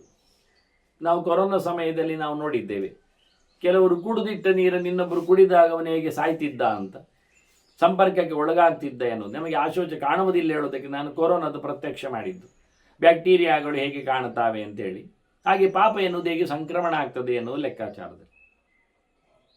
ಹಾಗೆ ಅವನು ಮುಟ್ಟಿ ಹೋದ ಆ ನೀರು, ಅದನ್ನು ಇನ್ನೊಬ್ಬ ಮುಟ್ಟಿದಾಗ ಅವನು ಮೈಲಿಗೆಯವನನ್ನು ಮುಟ್ಟಿದ ಮೈಲಿಗೆಯವನಾಗ್ತಾನೆ. ಆದ್ದರಿಂದಲೇ ಯಾರ ನೀರನ್ನು ಯಾರು ಬಳಸಬೇಡಿ, ಪಬ್ಲಿಕ್ ವಾಟರ್ ಅಂತ ಹೇಳಿತ್ತು. ಅದು ಉಪಯೋಗಕ್ಕೆ ಬರುವುದಿಲ್ಲ. ಅಲ್ಲ, ನೀರಿಗೆ ನಿಮಗೇನು ತೊಂದರೆ ಅಂತ ಕೇಳ್ಬೋದಲ್ಲ. ನೀರಲ್ಲದ ಇನ್ನು ಎಲ್ಲಿ ಶೌಚವನ್ನು ಹೇಳಲಿಕ್ಕೆ ಬರ್ತದೆ ಹೇಳಿ? ಶೌಚಂತು ದ್ವಿಧಂ ಪ್ರೋಕ್ತಂ ಬಾಹ್ಯಮಾಭ್ಯಂತರಂತತ. ಶೌಚ ಒಳಗೆ ಹೊರಗೆ ಅಂತ ಇದೆ. ಹೊರಗೆ ಎನ್ನುವುದು ಮೀಯುವುದರಲ್ಲೇ ಆಗಿರ್ತದೆ, ನೀರಿನಲ್ಲೇ ಶೌಚ. ಅದು ಶೌಚ ಮೂಲ ಕ್ರಿಯಾ ಸರ್ವ, ಸ್ನಾನ ಮೂಲ ಕ್ರಿಯಾ ಸರ್ವ ಅಂತಾರೆ. ಎಲ್ಲ ಕೆಲಸಗಳು ನಡೆಯುವುದು ಮಿಂದ ಬಳಿಕವೇ ಆಗ್ತದೆ. ಮೀಯುವುದು ಅದು ಶೌಚ ಅಂತ ಅರ್ಥ, ಮೀಯುವುದು ನೀರಿನಲ್ಲೇ ಅಂತ ಅರ್ಥ. ನೀರು ಮೈಲಿಗೆ ಆಗಿದ್ದರೆ ಮಡಿ ಆಗುವುದು ಹೇಗೆ? ನೀರು ಮೈಲಿಗೆ ಆಗುವುದು ಹೇಗೆ ಕೇಳಿದರೆ, ಮತ್ತೆ ಯಾವುದನ್ನು ಮಡಿ ಮೈಲಿಗೆಯಲ್ಲಿ ಇಟ್ಟುಕೊಂಡಿದ್ದೇವೆ ಹೇಳ್ತಾರೆ ಅವರು. ಸೊತ್ತು ಪಂಚಭೂತಗಳಲ್ಲಿ ಮಣ್ಣು, ಮಣ್ಣು ಅಂದರೆ ನೆಲ, ಅದರ ವಿಕಾರಗಳು, ಪಾತ್ರ ಪದಾರ್ಥಗಳು ಎಲ್ಲವೂ ನಮಗೆ ಕೈಯಲ್ಲಿವೆ. ಇದೆಲ್ಲ ಮಡಿ ಅಂತ ಅಲ್ವಾ? ಇದು ಮೈಲಿಗೆ ಅಂತ ಆಗ್ತದ? ಇದನ್ನು ಮಡಿ ಮಾಡುವುದು ಹೇಗೆ ಮತ್ತೆ ಮೈಲಿಗೆ ಅಂತ ಆದರೆ? ತೊಳೆದೆ, ತೊಳೆಯುವ ನೀರು ಗಲೀಜಿದ್ರೆ ಮಡಿ ಆಗುವುದು ಹೇಗೆ ಮತ್ತೆ ಪಾತ್ರೆ? ಅದೀಗ ಸತ್ಯ. ಅದನ್ನೇ ಒಳ್ಳೆಯದು. ಕ್ವಚಿ ನಿವರ್ತದೆ ಭದ್ರ ಕ್ವಚಿ ಚರತಿ ತತ್ವನ ಪ್ರಾಯಚಿತ್ತ ಮತೋ ಭಾರತ ಮನ್ನೆ ಕುಂಜರ ಶೌಚವತ್ತು. ಪ್ರಯೋಜನ ಆಗಲಿಲ್ಲ. ಅಥವಾ ಹೆಂಡದ ಅಂಟೆ ತೊಳೆದ ಹಾಗೆ ಇದು. ಮತ್ತೆ ಪುನಃ ಹೊರಗಿನಿಂದ ತೊಳೆದ, ಒಳಗೆ ಹೆಂಡವೇ ಇತ್ತು, ಬಾಟ್ಲಿ ಶುದ್ಧ ಆಗುವುದು ಹೇಗೆ? ಹೆಂಡವು ಚೆಲ್ಲಿ ಅದರೊಳಗೆ ತುಂಬಿಸಿದ ತೀರ್ಥ, ಮಡಿ ಹೇಳಿದರೆ ಹೆಂಡದ ಪಸೆ ಇತ್ತಲ್ಲ, ಅದರಲ್ಲಿ ಅವು ಬಿಂದಿತ್ತಲ್ಲ. ಆದ್ರಿಂದ ಮಣ್ಣು ಎನ್ನುವುದು ಒಂದು ಮಡಿವಂತಿಕೆಯಲ್ಲಿ ವ್ಯವಸ್ಥೆಗೆ ಬರುವುದಿಲ್ಲ. ಮಣ್ಣಿನ ವಿಕಾರವಾಗಿ ಧಾನ್ಯ, ತರಕಾರಿ, ಬೆಲ್ಲ ಈ ಎಲ್ಲ ಸೇರಿಕೊಳ್ಳುತ್ತದೆ. ಪಾತ್ರೆ ಪದಾರ್ಥಗಳೆಲ್ಲ ಸೇರಿಕೊಳ್ತದೆ ಮಣ್ಣಿನ ವಿಕಾರವಾಗಿ. ಇದು ತೊಳೆದರೆ ಮುಗಿದೋಯ್ತು ಅಂತ. ಬೆಂಕಿಯ ಬಗ್ಗೆ ಮಾತೇ ಇಲ್ಲ, ಗಾಳಿ ಆಕಾಶಗಳು ಸಿಗುವುದೂ ಇಲ್ಲ, ಗಾಳಿಯನ್ನು ಮಡಿ ಮಾಡಲಿಕ್ಕೂ ಬರುವುದೂ ಇಲ್ಲ. ಇನ್ನಿರುವುದು ಒಂದೇ ಒಂದು ಪಂಚಭೂತಗಳಲ್ಲಿ ನೀರು ಮಾತ್ರವೇ ಶುದ್ಧಗೊಳಿಸುವಂಥದ್ದು, ಅಶುದ್ಧವಾಗುವಂಥದ್ದು ಅಂತ. ಭಾರತ ಹಿಂದೆ ಮಾತಾಡಿತ್ತಲ್ಲ, ಎಂಥ ಪ್ರಕಾರದ ನೀರನ್ನು ಉಪಯೋಗಿಸಿಕೊಳ್ತಾನೆ ಅಂಥ ಪ್ರಕಾರದಲ್ಲಿ ಅವನು ಮಡಿವಂತನಾಗ್ತಾನೆ ಅಂತ. ಎಷ್ಟೋ ಜನಕ್ಕೆ ಇದು ಅರಗಿಸಿಕೊಳ್ಳದ ಮಾತು ಅದು. ವಾಸ್ತವವಾಗಿ ಇರುವುದೇ ನೀರಿನಲ್ಲಿ ಮಾತ್ರವೇ ಈ ತಾತ್ಪರ್ಯ ಇರುವುದು. ಆದ್ದರಿಂದ ಯಾರಾದರೂ ಮೀವಾಗ ನೋಡಿ, ಯಾರದ್ದಾದರೂ ಮೈಗೆ ಇನ್ನೊಬ್ಬರ ನೀರು ಸೇಚನೆಗೊಂಡ್ರೆ ಅವರು ಮತ್ತೆ ಮಿಂದು ಬರ್ತಾನೆ. ಪಾತ್ರೆಯಲ್ಲಿ ಯಾರದ್ದ ನೀರಿದ್ರೆ ಅದನ್ನು ಒರೆಸಿಕೊಡು ಅಂತಾನೆ, ಪಸೆಯೆಲ್ಲ ತೆಗೆದುಕೊಡು ಅಂತಾನೆ, ಅದನ್ನು ಒಣಗಿಸಿಕೊಡು ಅಂತಾನೆ. ನೀರಲ್ಲದ ಇನ್ಯಾವುದು ಆಗುವುದಿಲ್ಲ ರೀ. ಯಾರದ್ದು ನೀರನ್ನು ಮುಟ್ಟಬೇಡಿ ಅಂತಾರೆ, ಅದನ್ನು ತೆಗಿಲಿಕ್ಕೆ ಹೋಗಬೇಡಿ ಅಂತಾರೆ, ದಾಟಿಕೊಂಡು ಹೋಗ್ತಾನೆ. ಮಳೆಗೊಂದು ಎಕ್ಸಂಪ್ಷನ್ ಕೊಟ್ಟಿದ್ದಾರೆ ಅವರು. ಯಾಕೆ? ಮಳೆ ಸರ್ವತ್ರ ನೀರೇ, ಮಳೆಯ ನೀರಿಗೆ ಮೇಲಿಗೆ ಇಲ್ಲ ಅಂತ, ಮಾಡಲಿಕ್ಕೆ ಬರುವುದಿಲ್ಲ ಅದು ಅಂತ ಗೊತ್ತವನಿಗೆ. ಈಗ ಬಹಳ ಚಂದವಾಗಿ ಬ್ರಾಹ್ಮಣ, ಒಬ್ಬ ಬ್ರಹ್ಮಜ್ಞಾನಿ, ಬಹು ಉತ್ತಮ ಕುಲದಲ್ಲಿ ಬಂದವ, ಉತ್ತಮ ಸ್ಥಿತಿಯನ್ನು ಪಡೆದವ, ಸಂಸ್ಕಾರವಂತ, ಅವನು ಶುದ್ಧತೆಯನ್ನು ಕಾಪಾಡಿಕೊಳ್ಳುವುದೇ ಅವನ ಕೆಲಸ. ಒಬ್ಬ ಕ್ಷತ್ರಿಯ, ಅವನದ್ದೇನು ಕೆಲಸ ಹೇಳಿದರೆ ಅವನಿಗೆ ಪರಾಕ್ರಮ, ಅವನಿಗೆ ದೊಡ್ಡ ಸೊತ್ತು, ಅದರಿಂದಲೇ ಅವನು ಸಂಪತ್ತನ್ನು ಪಡಿತಾನೆ. ಬ್ರಾಹ್ಮಣನೇನು ಜ್ಞಾನ ಸಂಪತ್ತಾಗಲಿ, ಬಾಹ್ಯ ಸಂಪತ್ತಾಗಲಿ, ಅಧಿಕಾರ ಸಂಪತ್ತಾಗಲಿ, ವಿದ್ಯಾ ಸಂಪತ್ತಾಗಲಿ ಎಲ್ಲ ಹೇಗೆ ಶೌಚದಿಂದಲೇ ಲಭ್ಯವೋ ಹಾಗೆ ರಾಜನಿಗೆ ಎಲ್ಲ ಪ್ರಕಾರದ ಸಂಪತ್ತು, ರಾಜ್ಯಶ್ರೀ ಆಗಲಿ, ವಿಜಯಶ್ರೀ ಆಗಲಿ, ಇನ್ನು ಮಂತ್ರಿಮಾಗದರ ಸಂಪತ್ತಾಗಲಿ ಎಲ್ಲ ಸಿಗುವಂಥದ್ದು ವಿಕ್ರಮೇಣ, ಪೌರುಷದಿಂದ. ಅದ ವೈಶ್ಯ, ಅವನು ಪ್ರಯತ್ನ ಮಾಡಬೇಕು, ಅವನು ಅಲೆವಾರಿ ಆಗಬೇಕು, ಅವನು ಕೆಲಸ ದುಡಿಬೇಕವ, ವ್ಯಾಪಾರ ವ್ಯವಹಾರ ನಡೆಸಬೇಕು, ಅದರಿಂದಲೇ ಅವನಿಗೆ ಸಂಪತ್ತು. ಮತ್ತೆ ಸಂಸ್ಕಾರ ಇಲ್ಲದವನಿಗೆ ಶುಶ್ರೂಷೆಯ ಸೇವೆಯಿಂದ, ಸರ್ವಿಸ್ ಶುದ್ಧ ಶುಶ್ರೂಷೆಯ ಶ್ರೇಯಂ, ಅವನು ಉತ್ತಮರ ಸೇವೆ ಮಾಡಿಯೇ ಬೇಕಾದಷ್ಟು ಸಬಲತ್ತನ್ನು ಪಡಿತಾನವ. ಇದು ಕ್ರಮ ಅಂತಾರೆ ವಾಸ್ತವವಾಗಿ. ನಾ ಕರ್ಮಶೀಲಂ ನಾಶೂರಂ ತಥಾ ನೈವ ಅತಪಸ್ವಿನಂ ನಾದಾತಾರಂ ಭಜಂತ್ಯರ್ಥ ನಕ್ಲೀಬಂ ನಾಪಿ ನಿಷ್ಕ್ರಿಯಂ. ನಾದಾತಾರಂ ಭಜಂತ್ಯರ್ಥ, ದಾನ ಮಾಡದವನಿಗೆ ದುಡ್ಡು ಸಿಗುವುದಿಲ್ಲ. ಬಹಳ ಚೆನ್ನಾಗಿದೆ ಇದು. ಮತ್ತೆ ದಾನ ಮಾಡಿದ ದುಡ್ಡು ಕಳೆದೋಗ್ತದಲ್ಲ, ಕಳೆದೋಗ್ತದೆ, ಅದರಿಂದ ಪುನಃ ಬರ್ತದೆ. ಕೊಡದೇ ಇದ್ರೆ ಇನ್ನು ಇವನ ಕೈಯಲ್ಲಿ ಹಾಗೆ ಉಂಟಲ್ಲ ಹೇಳಿ ಬರುವುದೇ ಇಲ್ಲ. ಬಾವಿಯಲ್ಲಿ ನೀರು ಉಂಟು, ತೆಗೆದ್ರೆ ತುಂಬುತ್ತದೆ, ತೆಗೆದಿದ್ರೆ ಬರುವುದಿಲ್ಲ, ಇದ್ದಷ್ಟೇ ಇರ್ತದೆ.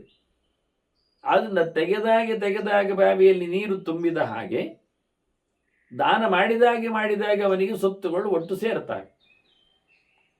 ಅವನು ಕೊಟ್ಟರೆ ಬರ್ತದೆ, ಇಲ್ಲ ಆದರೆ ಇಲ್ಲ. ಹಾಗಾಗಿ ಯಾರೊಬ್ಬನಿಗೂ ದಾನ ಮಾಡದವನಿಗೆ ದುಡ್ಡು ಬಂದದ್ದು ಇಲ್ಲ, ಸಂಪತ್ತು ಬರುವುದಿಲ್ಲ, ಒಳ್ಳೆದಾಗುವುದಿಲ್ಲ.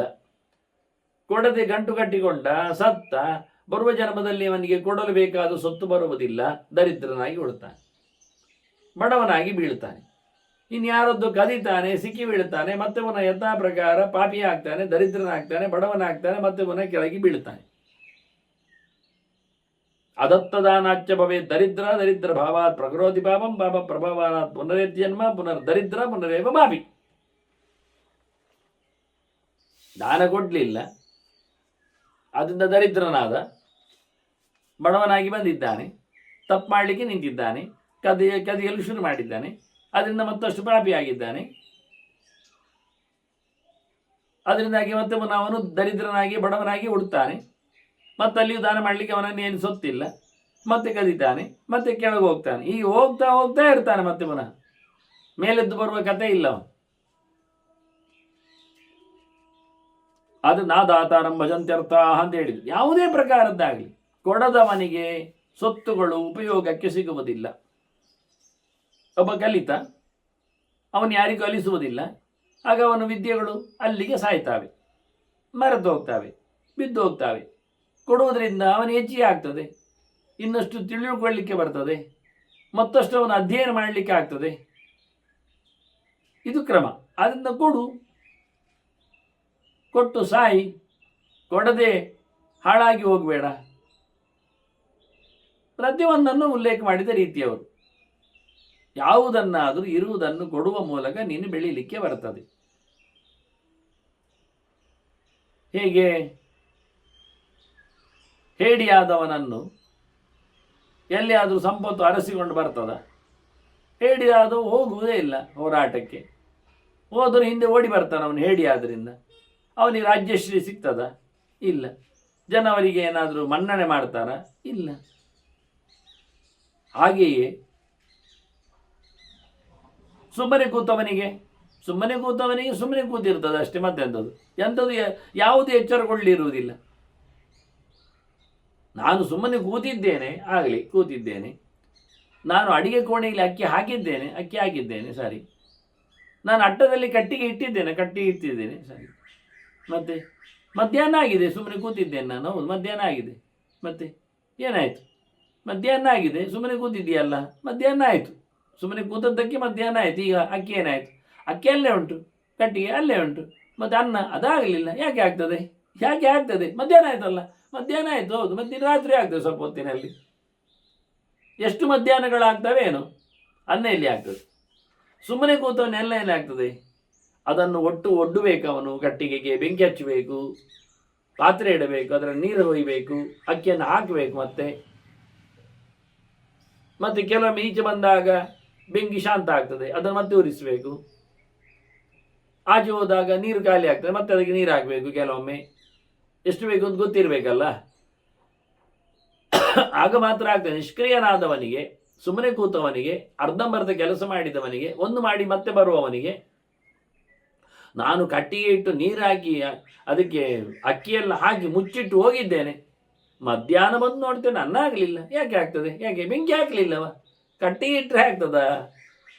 ಅದು ಸತ್ಯವೇ. ಮತ್ತೆ ಕೊನೆಗೂ ನಾನು ಕಟ್ಟಿಗೆ ಇಟ್ಟು ಇವತ್ತು ಮರೆತು ಹೋಗಬಾರ್ದು ಅಂತ ಬೆಂಕಿ ಹಾಕಿ ಹೋಗಿದ್ದೇನೆ. ಮತ್ತೆ ಬರುವಾಗ ಆಗಲಿಲ್ಲ ಅನ್ನ. ಯಾಕೆ ಆಗಲಿಲ್ಲ? ನಾನು ಪಾತ್ರೆ ಇಡ್ಲಿಲ್ಲ ಅದರ ಮೇಲೆ. ಒಳ್ಳೆ ಕಥೆ ಆಯ್ತಲ್ಲ. ನಾನು ಬೆಂಕಿ ಆಗದಿದ್ರು ಅನ್ನ ಆಗುವುದಿಲ್ಲ, ಪಾತ್ರೆ ಇಡದಿದ್ರು ಅನ್ನ ಆಗುವುದಿಲ್ಲ. ಕೊನೆಗೂ ಮತ್ತೆ ಮುಚ್ಚಿಟ್ಟು ಪಾತ್ರೆ ಇಟ್ಟು ಬೆಂಕಿ ಹಾಕಿ ನೀರು ಹಾಕಿ ಎಲ್ಲ ಹೋಗಿದ್ದಾನೆ, ಅನ್ನ ಆಗಲಿಲ್ಲ. ಯಾಕೆ? ಅಕ್ಕಿ ಆಗಲಿಲ್ಲವ. ಎಲ್ಲ ದೇವರೇ. ಇದೇ ನಿಷ್ಕ್ರಿಯ ಅಂದ್ರೆ ಹಾಗೆ. ಪರಿಪೂರ್ಣ ಪ್ರಕಾರದ ಕೆಲಸ ಮಾಡದಿದ್ರೆ, ಒಂದಲ್ಲ ಒಂದು ತಪ್ಪಿದ್ರೆ ಒಂದೂ ಆಗೋದಿಲ್ಲ. ಅದು ಅಕ್ಕಿ ಮಾತ್ರ ಎಲ್ಲ ಆಗಲಿಲ್ಲ, ಮತ್ತೆಲ್ಲ ಮಾಡಿದ್ದೇನಲ್ಲ. ಹೌದು ಮಾಡಿದ್ವಿ, ಬಿಸಿ ನೀರಾಗಿದೆ ಅಲ್ಲ, ಕೊದಿಪ್ಪೆಯಲ್ಲಿ ಕುಡಿಯುವುದು, ಮತ್ತೆ ಎಂಥದ್ದು ಕರ್ಮ. ಅದು ಅಕ್ಕಿ ಒಂದು ಮಾತ್ರ ಆಗಲಿಲ್ಲ. ಮಾರಿ ಏನಾಯ್ತು ಅನ್ನ ಆಗ್ಲಿಕ್ಕೆ? ಇದು ಒಳ್ಳೆ ಕಥೆ ಆಯ್ತಲ್ಲ. ಹೇಗೆ ಆಗ್ತದೆ? ಅಕ್ಕಿ ಎಲ್ಲ ಹಾಕಿ ಹೋಗಿದ್ದೇನೆ ಮಾರಿ, ಇವತ್ತು ನೆನಪು ಮಾಡಿಕೊಂಡು ಬೆಂಕಿ ಹಾಕಿ ಓದದ್ದು ಮುಚ್ಚಿಟ್ಟಿದ್ದೇನೆ. ಬರುವಾಗ ಎಂತಾಗಿದೆ? ಮಸಿ ರಾಶಿ ಆಗಿದೆ. ಯಾಕೆ? ನಾನು ನೀರೇ ಹಾಕಲಿಲ್ಲ. ಎಲ್ಲ ಪುಣ್ಯಾತ್ಮ, ಮತ್ತೆ ಯಾಕೆ ಅಂತ ಆಗ್ತದೆ? ಇದು ಹೋಗಿದೆ ಎಲ್ಲ. ನೋಡಿ, ಒಂದು ಅನ್ನ ಮಾಡಲಿಕ್ಕೆ ಎಷ್ಟು ಕ್ರಿಯೆ ಉಂಟು ನೋಡಿ. ಹೇಳಿಕೊಂಡಷ್ಟು ಸುಲಭ ಆಗ್ತದ? ಬೆಂಕಿ ಹಾಕಿ, ಕಟ್ಟಿಗೆ ಇಟ್ಟು, ನೀರು ಹಾಕಿ, ಪಾತ್ರ ಮುಚ್ಚಿ, ಅಕ್ಕಿ ಹಾಕಿ ಹೋದರೂ ಆಗುವುದಿಲ್ಲ. ಯಾಕೆ ಹೇಳಿದ್ರೆ ನಾವಲ್ಲಿ ಬೆಂಕಿಯನ್ನು ಸರಿಯಾಗಿ ಉರಿಸಬೇಕಾಗ್ತದೆ. ಇಲ್ಲಾಂದರೆ ನಮ್ಮ ಬೆನ್ನ ಹಿಂದೆ ಬೆಂಕಿ ಎದ್ದು ಬರ್ತದೆ. ನಾನೇಗೆ ಕೆಲಸ ಮಾಡಲಿ ಅಂತ ನಾವು ಅದನ್ನು ಪುಸಲಾಯಿಸ್ತಾ, ಮಾತಾಡಿಸ್ತಾ, ಪ್ರೈಸ್ ಮಾಡ್ತಾ ಅಗ್ನಿದೇವನಿಗೆ ಇರಬೇಕು. ಆಗ ಒಳ್ಳೆ ಚಂದ ಮಾಡಿ ಕುಣಿತಾ ಇರ್ತದೆ. ನಾವು ಆಚೆ ಹೋಯ್ತಾ ಅದು ಹಾಗೆ ಮಲಗಿ ಬಿಡ್ತದೆ. ನಿಷ್ಕ್ರಿಯನಾದವನಿಗೆ ಯಾವುದೇ ರೀತಿಯಾದ ಲಾಭ ಸಿಗುವುದಿಲ್ಲ. ನಾ ಕರ್ಮಶೀಲಂ, ಮಾಡುವುದಿಲ್ಲ ಅಂತ ಕೆಲವರದ್ದು ಸ್ವಭಾವ ಉಂಟು. ಅಲ್ಲ ಆಡುವುದಿಲ್ಲ ಕೆಲವರು. ಅವರಿಗೆ ಅಲ್ಲ ಆಡಿದರೆ ಎಂಥದೋ ಕಳಚಿ ಹೋಗ್ತದೋ ಅಂತ ಹೆದರಿಕೆ. ಸರಿಯಾಗಿ ಕೆಲವರು ನೆಗಾಡುವುದಿಲ್ಲ ಮಾರ್ಯಾರೆ. ಯಾಕೆಂದರೆ ಅಲ್ಲಿ ಹಲ್ಲು ಬೀಳ್ತದ ಅಂತ ಅವರಿಗೆ ಹೆದರಿಕೆ ಇರ್ತದೆ.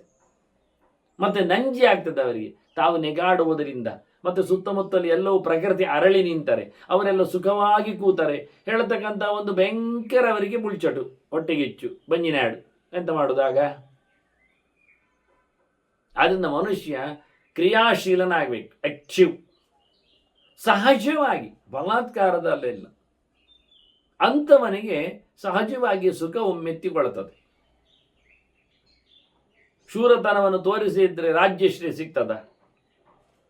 ಶೂರನಾಗಬೇಕು, ವೀರನಾಗಬೇಕು, ಧೀರನಾಗಬೇಕು, ಶತ್ರುಗಳಿಗೆ ಮಾರನಾಗಬೇಕು. ಆಗ ಮಾತ್ರ ಅವನು ಗೆಲುವನ್ನು ಪಡಿತಾನೆ. ಇಲ್ಲದಿದ್ದರೆ ಇಲ್ಲ. ಹೀಗೆ ಕ್ರಮ.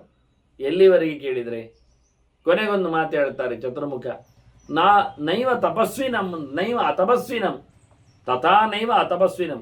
ತಪಸ್ಸು ಮಾಡದೆ ಏನು ಸಿಗುವುದಿಲ್ಲ. ತಪಸ್ಸು ಎನ್ನುವುದೊಂದು ದೊಡ್ಡ ಸಾಧನೆ. ಚತುರ್ಮುಖನೇ ಮೊದಲು ಬಂದದ್ದೇ ದೇವರಿಂದ ಆದೇಶ, ಅದುವೇ ಎಂತ ಆಗಬೇಕು ಅಂದಾಗ ತಪ ಕೇಳಿತು. ತಪಸ್ಸು ಮಾಡು, ತಪ್ಪಿಸು ಹೇಳಿ ಮಾಡಿದವ. ಹೇಗೆ ಮಾಡಿದ? 3 ಪ್ರಕಾರದ ತಪಸ್ಸು ಅಂತ ಹೇಳಿದ್ದೇನೆ ನಾನು. ಒಂದರ್ಥದಲ್ಲಿ ಆಲೋಚನೆ ಹೇಳಿ ದೇವರ ಚಿಂತನೆ ನಿರಂತರವಾಗಿ ಮಾಡುವಂಥದ್ದು ಸತ್ಯ. ಅದರೊಟ್ಟಿಗೆ ಅದಕ್ಕೆ ಬೇಕಾಗಿರತಕ್ಕ ಶಾರೀರಿಕ ತಪಸ್ಸು. ಅಧ್ಯಯನ ಮಾಡಬೇಕಾದ್ರೆ ಸುಮ್ಮನೆ ಕೂತ್ಕೊಳ್ಬೇಕು, ಕಿವಿ ಕೊಡಬೇಕು, ಕಣ್ಣು ಓಡಿಸಬೇಕು, ತಲೆ ಖರ್ಚು ಮಾಡಬೇಕು, ಇದೆಲ್ಲ ಮುಖ್ಯ. ಅದಕ್ಕೆ ಬೇಕಾಗಿರತಕ್ಕ ವ್ರತಗಳು ಮಾಡಲಿಕ್ಕೆ ಉಂಟು. ಸಮ ತಿಂದು ತೆಗೆದವನಿಗೆ ತಲೆ ಓಡುವುದಿಲ್ಲ. ಸಮ ತಿಂದು ತೆಗೆದಿದ್ರು ಎಂತೆಂಥದ್ದು ಬೇಡದಿ ತಿಂದವನಿಗೆ ತಲೆ ಓಡುವುದಿಲ್ಲ. ಅದನ್ನು ಶುದ್ಧವಾದ ಪದಾರ್ಥವನ್ನು ಶುದ್ಧವಾದ ಕಾಲದಲ್ಲಿ ಶುದ್ಧವಾದ ರೀತಿಯಲ್ಲಿ ಶುದ್ಧವಾಗಿಸಿಕೊಂಡು ತಿನ್ನಬೇಕು. ಇಷ್ಟೆಲ್ಲ ಕಷ್ಟ ಉಂಟು.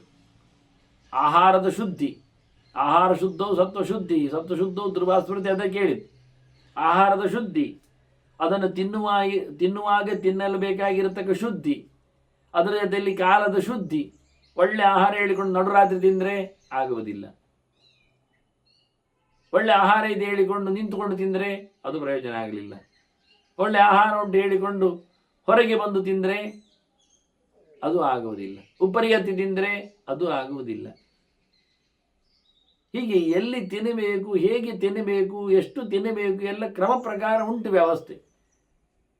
ತಿನ್ನುವುದು ಬಾಯಲ್ಲಿ ಅಲ್ವ? ಹೌದು, ಕಚ್ಚಿ ತಿಂತೇನೆ, ಮತ್ತೆ ಬಾಯಿ ಆಗಿದ್ರೆ ಕಚ್ಚಬೇಕಲ್ಲ. ಅಲ್ಲ, ತುಂಡನ್ನು ಕಚ್ಚಿಕೊಂಡು ಕೈಯಲ್ಲಿ ಹಿಡ್ಕೊಂಡು ಅದು ಆಗುವುದಿಲ್ಲ ಅಂತ. ಹಾಗಾದರೆ ಬಟ್ಟಲಿಗೆ ಬಾಯಿ ಹಾಕಿ ತಿಂತೇನೆ, ಅದು ಅಲ್ಲ. ಅದು ಪ್ರಾಣಿಗಳ ಕತೆ. ಆ ರೀತಿಯಾಗಿ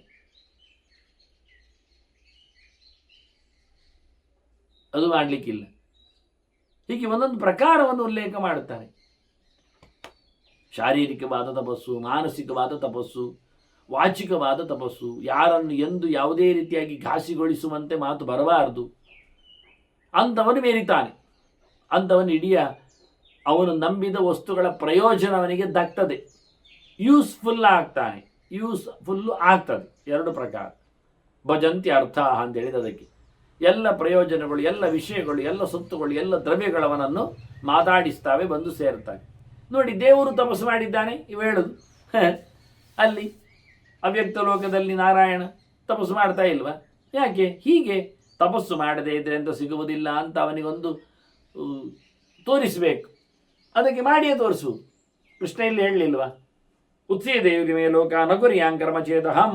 ನಾನು ಕೆಲಸ ಮಾಡದಿದ್ದರೆ ಜನ ನಾಳೆ ಬರೀತಾರೆ ಶರ. ಏನು? ಕೃಷ್ಣನೇ ಕೆಲಸ ಮಾಡಲಿಲ್ಲ, ಅವನೇ ಪುರಾಣ ಕೇಳಲಿಲ್ಲ, ಅವನೇ ಜಪ ಮಾಡಲಿಲ್ಲ, ಅವನೇ ಬೆಳಿಗ್ಗೆ ಬೇಗ ಹೇಳಲಿಲ್ಲ, ಅವನೇ ಮುಳುಗಿ ಮೀಯಲಿಲ್ಲ, ಇಷ್ಟೋ ಮಾಡಿಯೂ ಮಾಡುವುದಿಲ್ಲ ಜನ, ಇನ್ನೆಂಥ ಕರ್ಮ?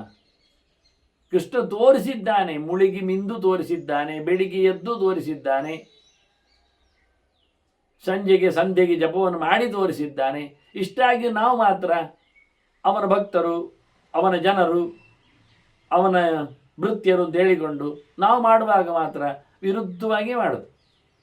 ಬೆಳಿಗ್ಗೆ ಹೇಳುವುದಿಲ್ಲ, ಎದ್ದರು ಇನ್ನೂ ಬೇಗ ಹೇಳ್ತೇವೆ. ನಂದನ ಹಾಗೆ ಅವನಪ್ಪ ನೋಡಿ ಬೇಗ ಎದ್ದ, ಹೊರಗೆ ಹೇಳ್ಕೊಂಡು ಹೋದ. ಸಮಯ ಇಲ್ಲ ಮಾರೆ, ಇದು ಟೈಮ್ ಪ್ರಕಾರ ಬರಬೇಕಲ್ಲ, ಇಷ್ಟೆಲ್ಲ ಬೇಗ ಬರುವುದಾ ಅಂತಾನೆ. ಇದೆಲ್ಲ ನಮ್ಮ ಕಾಲ, ನಮಗೆ ಹೇಳಿಸಿದ ಕಾಲದಲ್ಲೆಲ್ಲ ನೀವು ಪ್ರಾಣಿಗಳಂತೆ ಬರಬಾರ್ದಲ್ಲ ಎಲ್ಲ ಅಂತಾನೆ.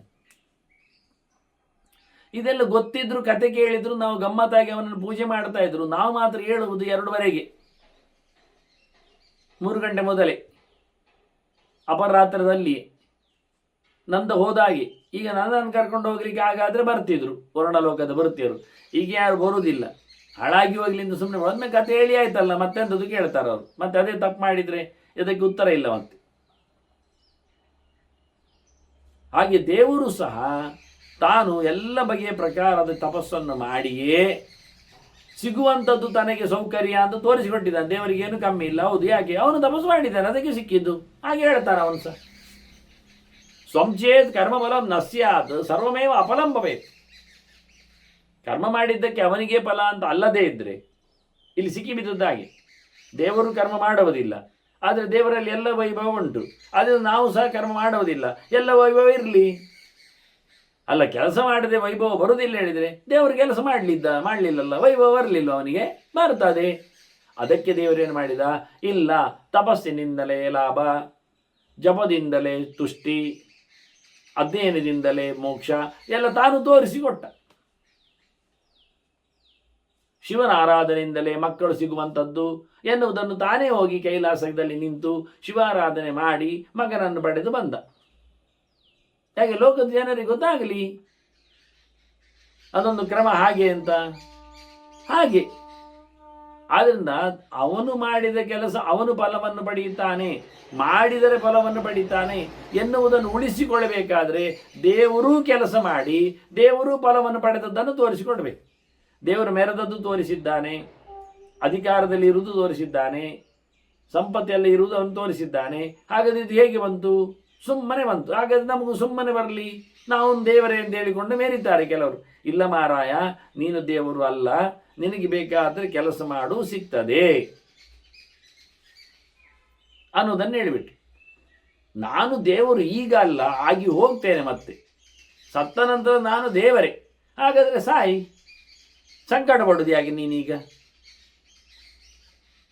ಗೊತ್ತುಂಟಲ್ಲ ನಿನಗೆ ನಾನು ದೇವರು ಅಂತ, ಸತ್ತು ಹೋಗು, ಪರವಾಗಿಲ್ಲ. ಇಲ್ಲ, ಈಗ ನನಗೆ ತಿನ್ನಲಿಕ್ಕೆ ಬರ್ತದೆ, ತಿನ್ನುವುದು ಯಾಕೆ? ವೇಸ್ಟ್ ಅಲ್ಲ, ಒದ್ದಾಡಬೇಕಲ್ಲ.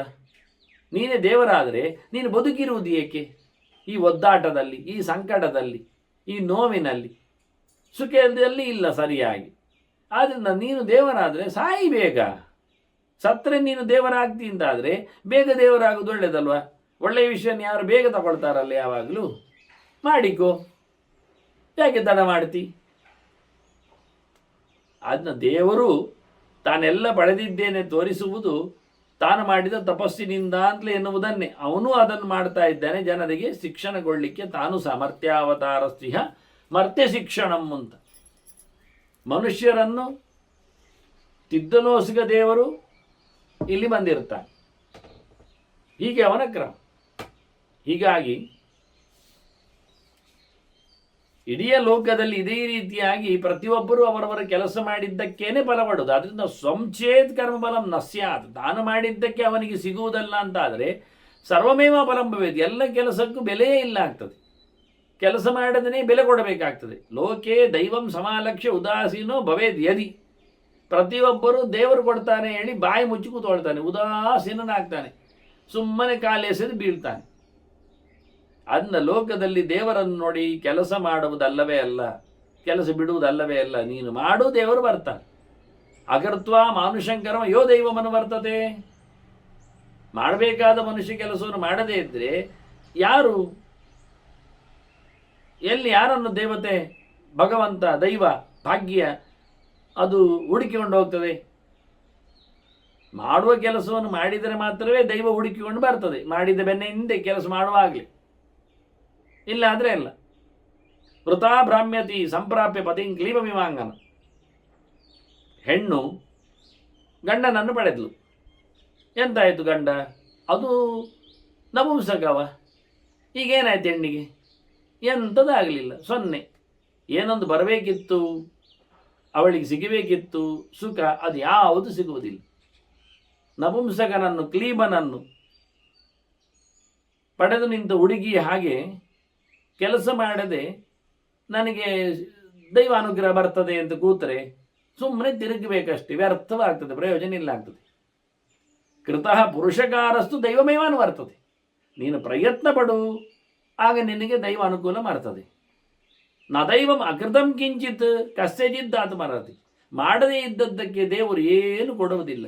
ಮಾಡದೇ ಇದ್ದದ್ದಕ್ಕೂ ಕೊಡುವುದಿಲ್ಲ, ಮಾಡದೇ ಇದ್ದವನಿಗೂ ಕೊಡುವುದಿಲ್ಲ. ಕೊಡುವುದಿದ್ದರೆ ಮಾಡಿದ್ದವನಿಗೆ, ಮಾಡಿದ್ದಕ್ಕೆ, ಏನು ಮಾಡಿದ ಅದಕ್ಕೆ, ಯಾರು ಮಾಡಿದ ಅವನಿಗೆ. ಅದು ಬಿಟ್ಟು ಇನ್ಯಾವುದಕ್ಕೂ ದೇವರು ಅಲ್ಲಾಡುವುದಿಲ್ಲ. ದೇವರ ಕಥೆ ಆಗಿ ಮನುಷ್ಯ ಲೋಕದ ವ್ಯವಸ್ಥೆ ಹೀಗೆ ಅಂತೇಳಿ ಬಹಳ ಸುಂದರವಾಗಿ ಕರ್ಮ ಪ್ರಪಂಚದ ಚಿಂತನೆ. ನತತಾ ಮಾನುಷೇ ಲೋಕೆ ಫಲಮಸ್ತಿ ಶುಭಾಶುಭೇ ಯಥಾ ತ್ರಿದಶ ಲೋಕೈ ಫಲಮಲ್ಪೇನ ಜಾಯತೆ. ಮತ್ತೊಂದು ಮಾತು ಹೇಳ್ತಾರೆ ಚತುರ್ಮುಖ, ಸ್ವರ್ಗದಲ್ಲಿ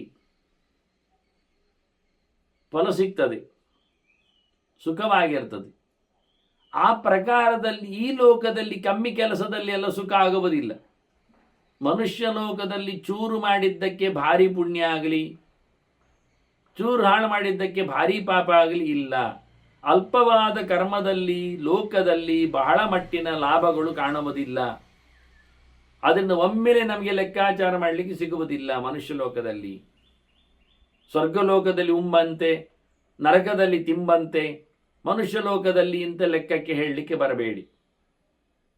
ದೇವತೆಗಳಿಗೂ ನೋಡಿ ಬಹಳ ದೊಡ್ಡ ಸಂಗತಿ ಉಂಟು ಅಂತ ಹೇಳಬೇಡಿ. ಅವರು ಕೆಲಸ ಮಾಡುವುದು ಮಾಡಿಯೇ ದೈವಾನುಗ್ರಹಕ್ಕೆ ಪಾತ್ರರಾಗುವುದು ಅಂತ ಹಿಂದೆ ನೋಡಿ ಆಯ್ತು ನಾವು.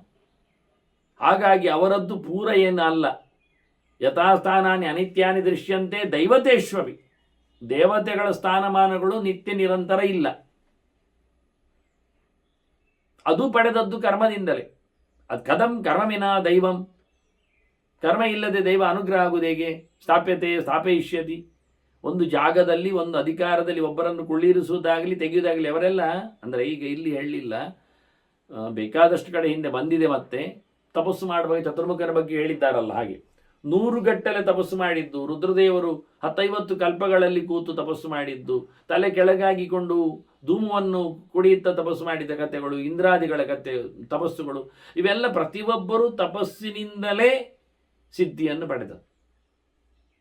ಅವರು ಉಳಿದದ್ದು ಆ ಸ್ಥಾನದಲ್ಲಿ, ಆ ಜಾಗದಲ್ಲಿ. ಮತ್ತೆ ಮತ್ತೆ ತಪ್ಪಿಸಿಕೊಂಡು ಹೋದಾಗ ಅಶ್ವಮೇಧಾದಿ ಯಾಗಗಳನ್ನೆಲ್ಲ ಮಾಡ್ತಾ ದೇವರ ಸೇವೆ ನಡೆಸ್ತಾ ಅವರು ತಮ್ಮ ಸ್ಥಾನದಲ್ಲಿ ಗಟ್ಟಿಯಾದದ್ದು. ಕೊನೆಗೂ ನಿರಂತರವಾದ ಸ್ಥಾನ ಪ್ರಾಪ್ತಿ ಅವರಿಗಿಲ್ಲ. ಹಾಗಾಗಿ ಅವರ ಕರ್ಮದಲ್ಲಿಯೂ ವಿಶೇಷವಾದಂಥ ಹೆಚ್ಚು ಕಡಿಮೆಗಳನ್ನು ದೈವದಿಂದ ನಾವು ನೋಡಲಿಕ್ಕೆ ಬರ್ತದೆ ಅಂತ ಹೇಳ್ತಾ, ಇನ್ನಷ್ಟು ದೇವತೆಗಳ ವಿಷಯ ಬರಲಿಕ್ಕೆ ಹೋಗಿ ದೇವತೆಗಳ ಕರ್ಮತಂತ್ರ ಚಿಂತನೆಯನ್ನು ಸಹ ಮತ್ತೆ ಚತುರ್ಮುಖ ಹೇಳ್ತಾನೆ. ಅದನ್ನು ಮುಂದೆ ಸೇರಿದಾಗೆ ಕೇಳುವ ವಂದನೆಗಳೊಂದಿಗೆ ಶ್ರೀಕೃಷ್ಣಾರ್ಪಣಸ್ತು. ನಾರಾಯಣ ನಾರಾಯಣ ನಾರಾಯಣ.